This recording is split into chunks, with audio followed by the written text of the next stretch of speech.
Today from the Global Lane, new wave of persecution in Cuba. Christians believe the worst is coming.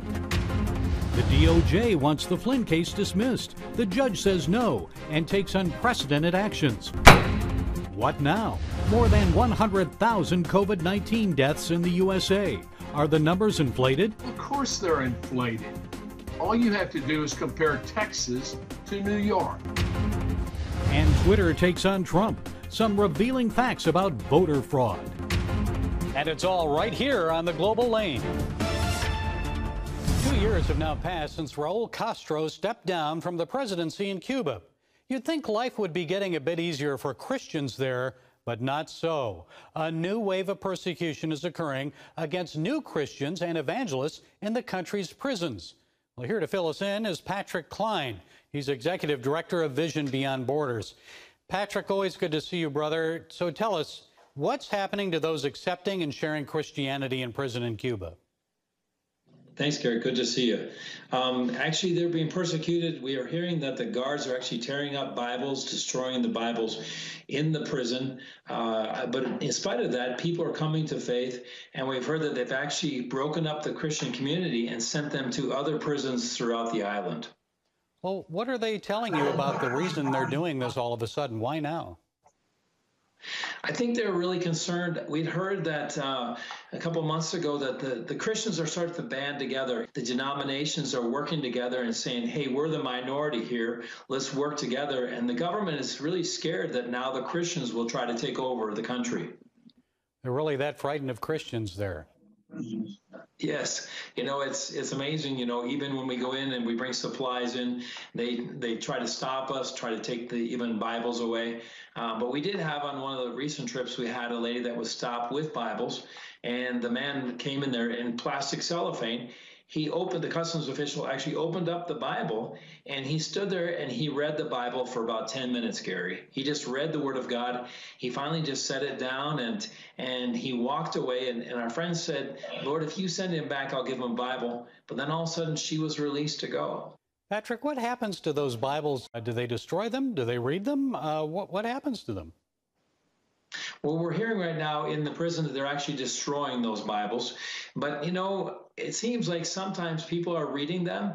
And, even though we've had opposition in customs, we're seeing some of the guards are actually open. And when they see the Christians coming in with Bibles and supplies, they let us go through. So we never know from time to time what's going to happen. Well, I've been there, and I know there are a lot of strong believers in Cuba. So tell me, are existing house churches still being demolished and closed, and are we seeing any new churches popping up? We're seeing more and more churches popping up, but in the house churches, if the music is too loud or the preaching's too loud or the neighbors complain, then the government comes in and shuts them down. So you never know from day to day what's going to happen. So when people go and plant a new church or a church is established, they try to build relationships with their neighbors right away to get on their good side and try to do nice things to them, for them, and help them. And what we're seeing is the church is really growing in Cuba. It's amazing. They keep planting more churches, keep reaching out, and it's exciting. They're very joyful. And the thing, Gary, is they're very grateful for the help. And Raul Castro, of course, is still in control of the Communist Party, the Cuban military, but any indication that religious freedom may improve under President Miguel Diaz-Canel? He's had 2 years now to make things better.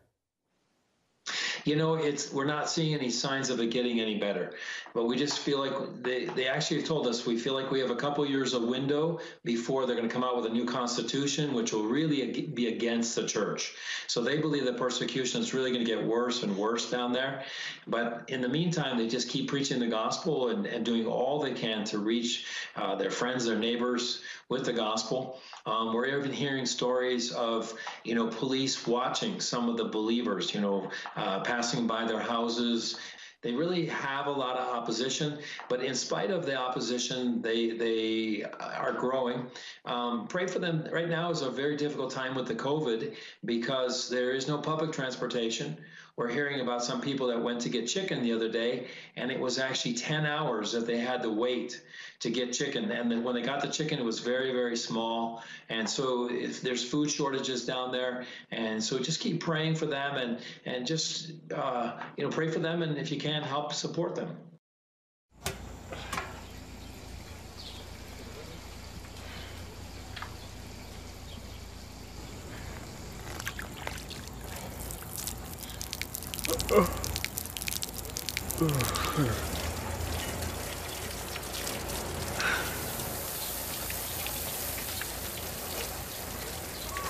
Life is better with a good night's sleep. Get your free DVD or booklet of Protect Your Sleep as the world watches from the outside. It's a big diplomatic tug of war here in the Middle East. Go inside the story with Jerusalem Dateline. Israeli archaeologists are talking about a discovery that could change the thinking about the Temple Mount. Join CBN Jerusalem Bureau Chief Chris Mitchell and get the biblical perspective on the events shaping the world. What starts in Israel then ends up going to other places. Watch Jerusalem Dateline Friday night at 9:30 on the CBN News Channel. Life. It's meant to be lived fully. Jesus said it. I came to give you life. Life to the fullest. Life in your family. Life in your finances. Life in your body, mind, and spirit. Life in your everyday.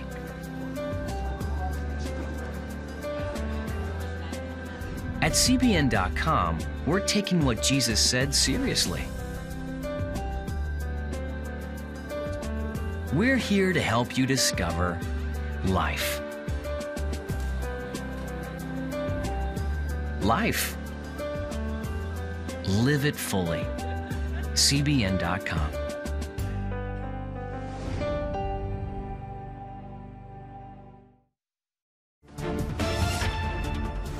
A federal judge has until May 31st to explain why he has not dismissed the case against former National Security Advisor Michael Flynn.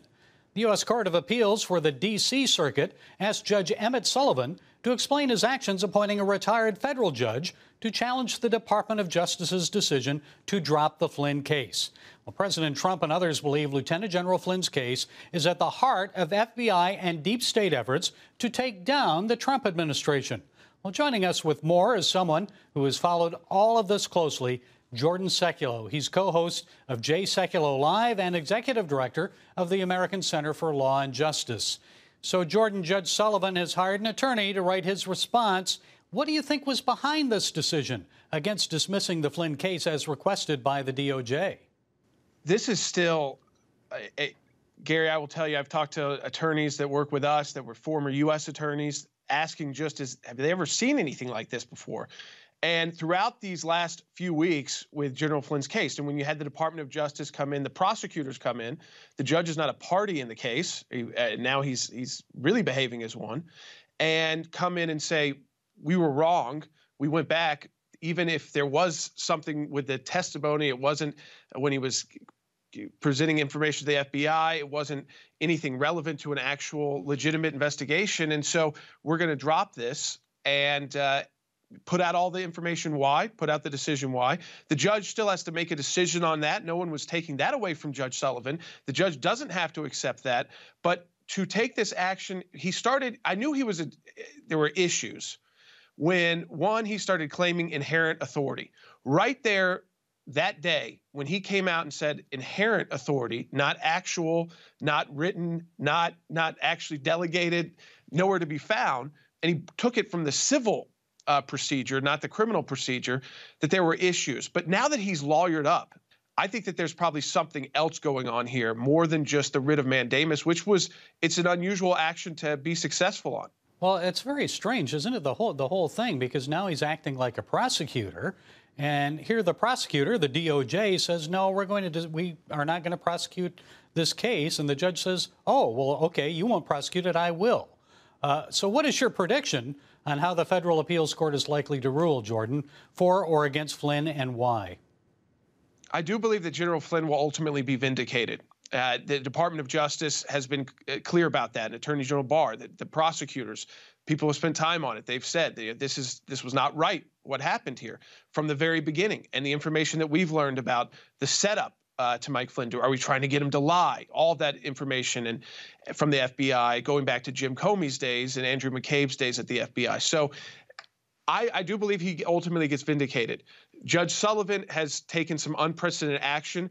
I wonder, Gary, if in the next 4 or 5 days, whether Judge Sullivan is even the judge in this case. I think that's what to look for is there, because he could have answered the writ of mandamus about why he took the action he did without lawyering up. When you lawyer up, you are indicating that there's something else going on that we may not know yet. And, people are speculating because it is such bizarre action. You just don't usually see a judge that becomes party to a case, and that's not what the writ of mandamus action was about. That's a civil action, and those kind of issues arise in criminal cases. Though this is the first time anybody I've talked to from the legal world who has been on both sides, prosecutors and defense attorneys, they've never seen this before. And if the case against Flynn is dismissed, what will that mean, Jordan, for Donald Trump and the folks at the FBI and the DOJ?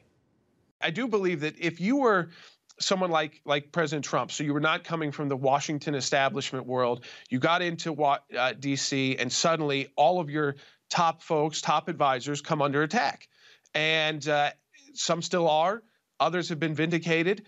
He's been vindicated by both the Mueller report, which found no legal issues, no wrongdoing, no collusion, all of that. And then again through impeachment when he was acquitted by the Senate there. And so this has been a time, I think, that people were waiting for, would there be vindication for people like this?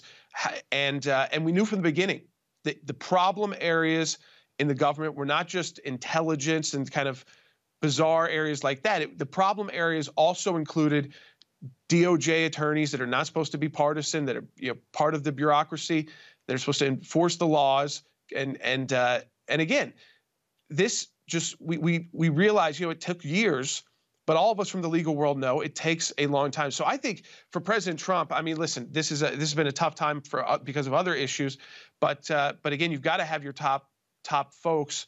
And I think what people will know who do work for the president is that, he has in a sense got their back because he will, take a stand with them and understands when there's been wrongdoing. And I think here we all knew that there was wrongdoing in this investigation. It stunk from the beginning. And now we're starting to see that play out in court proceedings. But realize they ruined people's lives or tried to. Okay, we'll see how all of this transpires. Jordan Sekulow of the American Center for Law and Justice. Thank you, Jordan, for keeping us updated. Thanks, Gary. Daddy? Yeah, buddy? How many nickels are in a dollar? There are 20 nickels in a dollar. How do birds fly? Does milk really make my bones stronger? Yeah. Daddy, when we die, will we go to heaven? Do you have the answer to life's biggest question? Call the 700 Club. We'll help you find answers to the important questions life brings your way. Watch breaking news, in-depth exclusive stories and programs from health to entertainment you won't find anywhere else. The CBN News Channel, a perspective you can trust. Enjoy credible news reporting from around the world. Discover inspiring programs and stories of hope, all in one place from a Christian perspective. The CBN News Channel, a perspective you can trust. To watch the CBN News Channel, download the app or visit cbnnewschannel.com. Hello, I'm Dr. David Perlmutter, board-certified neurologist and #1 New York Times bestselling author. Wouldn't it be great to boost your energy, eliminate brain fog, and even reverse brain disease? Well, you can, and I'm going to show you how, along with some of the world's most well-respected brain experts in this DVD, Protect Your Brain. Get Protect Your Brain, a free DVD only from the Christian Broadcasting Network, featuring experts on the cutting edge of neuroscience and brain health. No matter how many times you've failed in the past, you really can do this. In Protect Your Brain, you'll discover simple strategies to keep your brain young and healthy. Improve your memory. Discover the gut-brain connection. In Protect Your Brain, get your free copy at cbn.com or call 1-800-700-7000. If you want to improve the quality of your life, get the DVD Protect Your Brain and get it today. Now is the time to open up. White House Coronavirus Task Force member Dr. Anthony Fauci, a longtime advocate of isolation and shutdowns, now says extended closure could cause irreparable damage. However, he urges people and states to proceed with caution as they reopen. Meanwhile, the head of hospital trauma team in Walnut Creek, California, says he's seen more deaths from lockdown suicide than from COVID-19.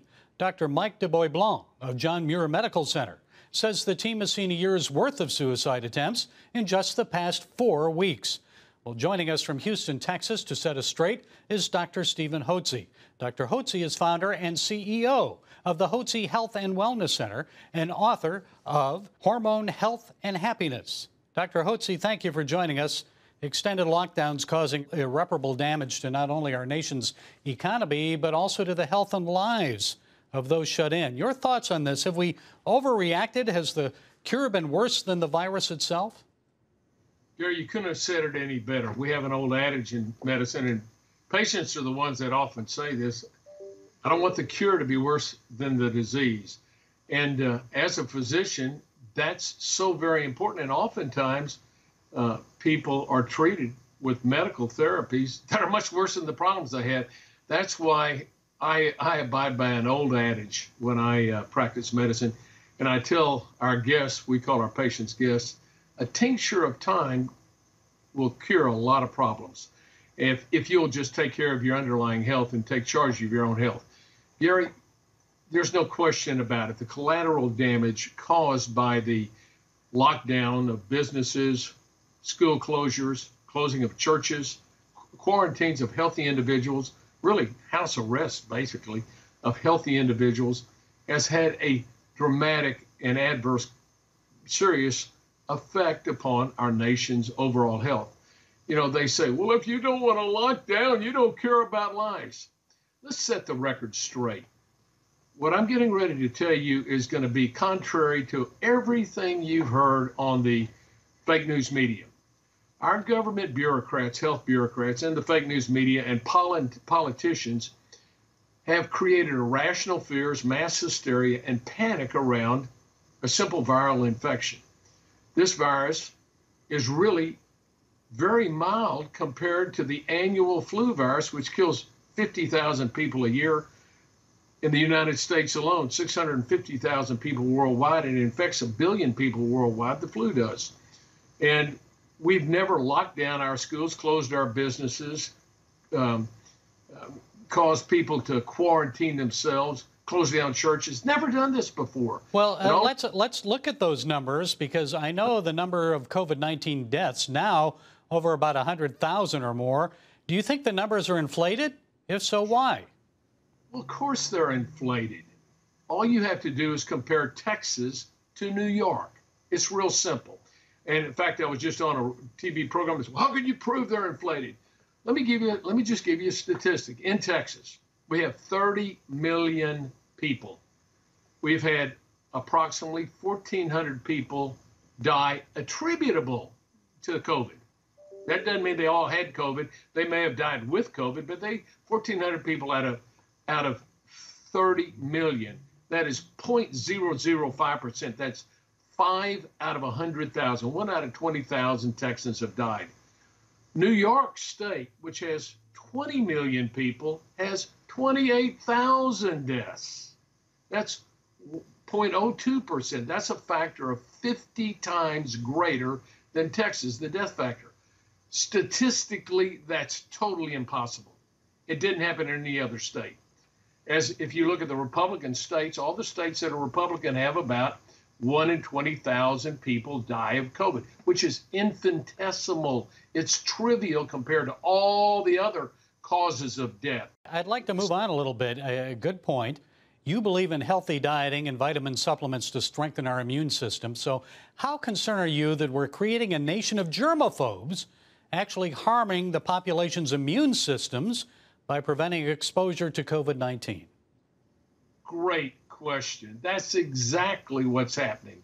We're creating a whole society of neurotic germaphobes. And let me just tell everybody, and this is going to hurt some people, aren't going to like hearing this.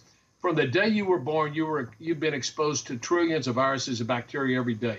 You may not be aware of it, Gary, and your listening audience may not be aware, but your body is covered with 1 trillion bacteria called staph epidermis. Your mouth is full of hundreds, if not thousands, of different varieties of bacteria and viruses. In the trillions, in your colon, you've got average 200-pound person has 4 or 5 pounds of bacteria in their colon.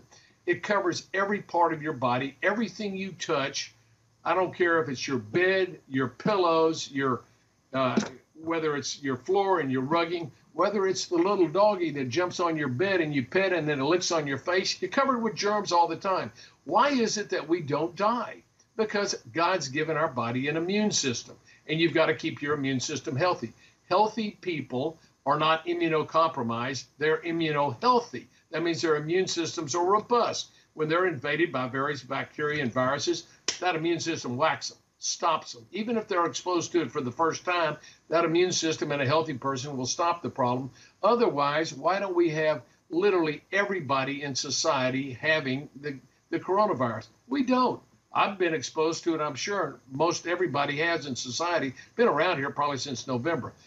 So what do you have to do? I always tell people you have to take charge of your own health, Gary. You've got to take charge of what you eat.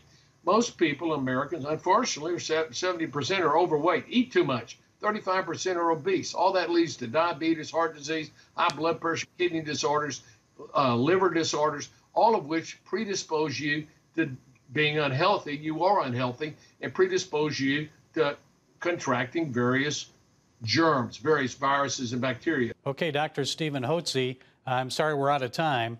You're with the Hotze Health and Wellness Center in Houston, author of the book Hormone Health and Happiness. Thank you for setting us straight today. Pleasure to be with you. Thank you, Gary. If you want to be an attorney with a passion for serving people and for excellence, Regent University needs to be high on your list. Regent's award-winning law school doesn't just create lawyers. We create leaders, judges, prosecutors and defense lawyers, civil litigators, and leaders in government.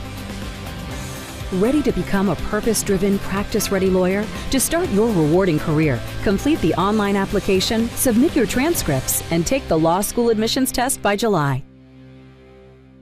Nutrition, exercise, essential oils, weight loss, and more. It's Healthy Living with Lori Johnson. Talk about what's in this. Join CBN Health reporter Lori Johnson to get the latest information from today's top health experts. This is fantastic. Find out what you need to know to live a healthier life. Watch Healthy Living, Tuesday night at 9:30. Woohoo! Hi, Superbook fans. Here's something else you'll love. It's the new Superbook Bible app. It's packed with games, activities, and Superbook episodes that you can watch for free. Oh, no! There's trivia, a fun daily devotional, and answers to your Bible questions. Plus, an easy-to-understand Bible the whole family will enjoy. You can even create your own Superbook character. Ta-da! Whoa! Millsburg Falls man, come. Sorry, pardon me. Sorry, excuse me. Ouch! Are you getting this? Earn super points to win daily prizes too, and so much more. Time to get back to my adventures. See you soon. It's the new Superbook Bible app. Free downloads on iTunes, Google Play, and Amazon.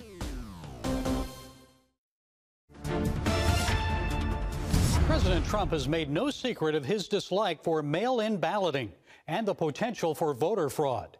In a recent tweet, he said, quote, "Mailboxes will be robbed, ballots will be forged, and even illegally printed out and fraudulently signed." For the first time, Twitter editors posted a link after the president's tweet, challenging the accuracy of his statements. Twitter said his claim was unsubstantiated, and they cited CNN and the Washington Post as their sources. Really, Twitter? You're citing a newspaper and a network proven time and again to be biased against Trump? Folks, the president has good reason to be concerned. Here are just several examples. In mid-May, in Paterson, New Jersey, 800 mail-in ballots had to be set aside after allegations of voter fraud. And in nearby Haledon, postal workers noticed a bundle of 300 ballots in one mailbox. Last February in Bastrop County, Texas, each of 500 people requesting mail-in ballots received 3 ballots by error. At least 14 voters cast more than 1 vote. In 2016, a man in San Pedro, California, found 83 mail-in ballots sent to a single address, the apartment of an 89-year-old woman. The Los Angeles County Registrar said it was a system error. Last September, the city clerk of Southfield, Michigan, was charged with 6 felony counts for altering absentee ballots during the November 2018 election. This month, a Philadelphia elections judge, a Democratic Party official, pleaded guilty to receiving thousands of dollars in cash in exchange for stuffing ballot boxes in the 2014, 2016, and 2018 elections in the city of brotherly love. Now that's the brotherly way, isn't it? No, it's election fraud, a felony. Well, I could go on with more examples, but you get the point. Twitter, do your homework. Oh, and I guess we have more election tampering to worry about from the billionaires who own Twitter and other social media companies. Last August, during testimony before the Senate Judiciary Committee, researcher Dr. Robert Epstein, former editor-in-chief of Psychology Today, expressed concern about the manipulation of votes on a massive scale. If all these companies are supporting the same candidate, there are 15 million votes on the line that can be shifted without people's knowledge and without leaving a paper trail for authorities to trace. And in 2020, you can bet that all of these companies are going to go all out, and the methods that they're using are invisible, they're subliminal, they're more powerful than most any effects I've ever seen in the behavioral sciences, and I've been in the behavioral sciences for almost 40 years. So how could they do that? Epstein explains that if, say, Facebook sends out a go vote reminder just to Democrats, it could give at least another 400,000 votes to Democrat candidates on Election Day. Only Democrats would receive the Facebook message. Many would vote after being reminded. And what about search engine manipulation? Alphabet, the parent company of Google, was Hillary Clinton's top financial supporter in the 2016 campaign. Epstein, a moderate to liberal Democrat and Clinton supporter, testified that Google's manipulation of search results provided an additional 2.6 million votes for candidate Clinton. The 2.6 million is a rock bottom minimum. The range is between 2.6 and 10.4 million, depending on how aggressively they used the techniques that I've been studying now for 6.5 years. Folks, we need to be aware of vote manipulation and fraud, whether it be through mail-in balloting or social media companies working to influence votes for a specific party or candidate. And we need to demand that Congress and the president take steps to stop it. Well, that's it today from the Global Lane. Be sure to follow us on Facebook, iTunes, SoundCloud, YouTube, and Twitter. And until next time, be blessed.